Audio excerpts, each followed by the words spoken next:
সদস্য গণে দেশ রক্ষায় অকাতরে দিয়েছেন জীবন। দেশ রক্ষায় অকাতরে দিয়েছেন জীবন।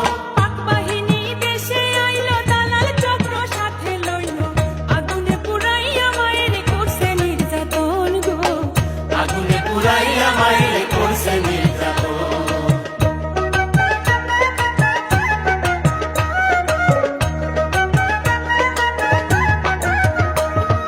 9টি মাস যুদ্ধ করে স্বাধীন হলাম 71, 16ই ডিসেম্বর বিজয় ইতিহাস গঠন।